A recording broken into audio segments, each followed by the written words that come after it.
We certainly do miss the NBA. It's been nearly 2 weeks since the coronavirus pandemic, and the NBA has suspended this season. Our next guest, like hundreds of players around the NBA, can't wait to get back on the court. He is a two-time champion Lakers guard, Danny Green, kind enough to join us. And I love that shirt. You are so right, because we are all in this together. Danny, thank you so much for being with us.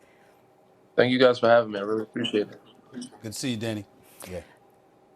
Same. Great to see Danny, you. I want to start with this unprecedented crisis and its impact on basketball specifically. Obviously, two of your teammates have tested positive on the Lakers for COVID-19.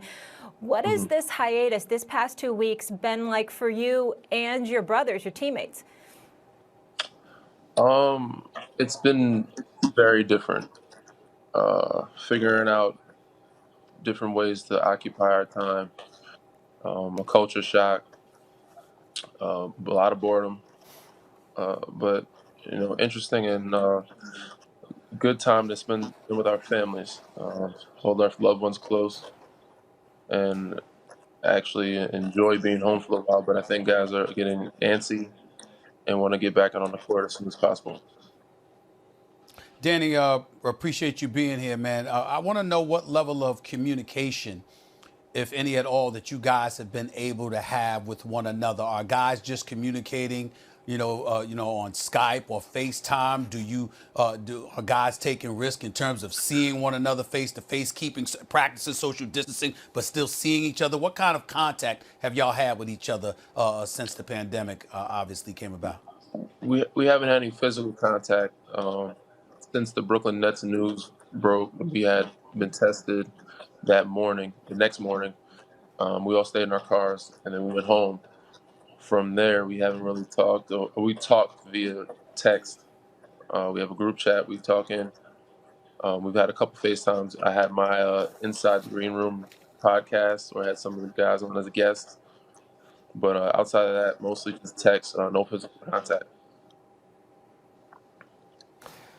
Danny, thanks for coming on, of course. I'm sure that players get news about what kind of financial impact this has on them. And this is not like people waiting tables and doing construction and, working people who have to worry about the paycheck to pay the rent, to keep food on the table and the lights on and stuff like that. Still, everyone's worried about the financial impact that the pandemic has had on them. What has been communicated to you that you could repeat in terms of benchmarks that will start to hurt the players' bottom line? Local TV money? Do you have to finish the season? Do you have to play a certain number of games? Do you have to play, the playoffs? All those kind of things. What's been communicated to the players? We're not promised a check past the first of this month, I believe. So this is something that is very different than the lockout. We were able to prepare for the lockout and know that there was going to be no basketball for some time and save up. This time, guys were not prepared for this. This happened out of nowhere. So they got to be smart with these last two checks that we received.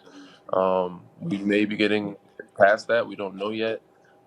If we don't play the rest of the season, it will affect our check and playoffs as well. So we don't know. Everything is kind of on hold. So we have to be very smart with our money and plan that this might be some time before we play again. Danny, I want to ask you this specifically because according to Vegas, the Lakers were the favorites to win it all. So it's really a unique situation for you guys, and you're truly a special team. How concerned are you that your season could potentially be over and you won't get a chance to fight for that championship?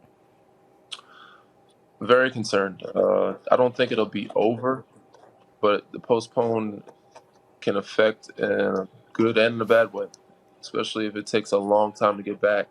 The chemistry that we built on and off the court, obviously off the court is still there, but on the court, it's hard to keep that rolling or keep that going back in the same direction.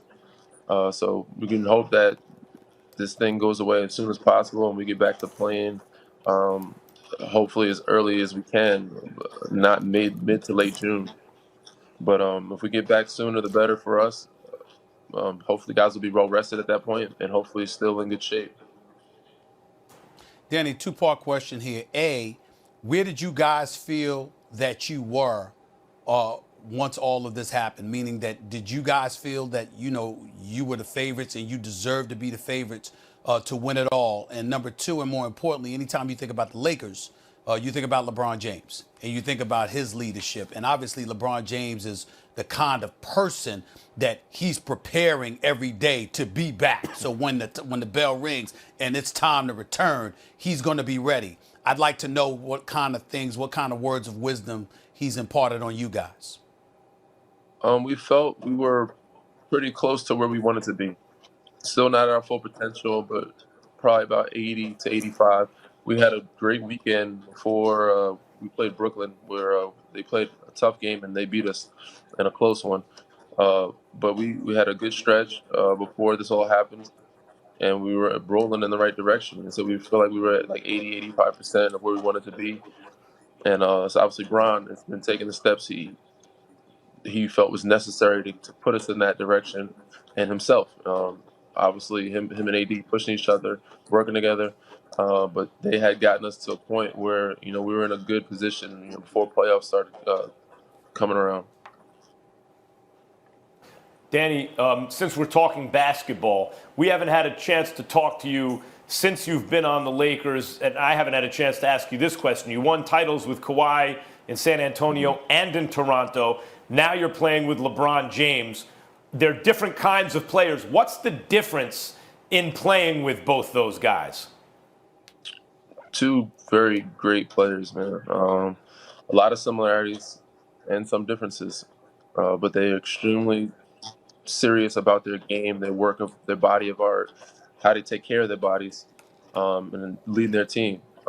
Obviously, Kawhi is not as vocal as Bron has been over the years, but you could tell last year he started picking it up a lot more, and this year he's a lot more vocal than he was ever, and he's starting to learn that. But on the court wise, Bron's probably more of a facilitator. Kawhi is probably more of a attack, offensive, dissecting the defensive type of player. Say Bron is the same way, and they're both very good defenders when they turn it on. They can lock down some guys. They can change the game and impact the game on both ends of the floor.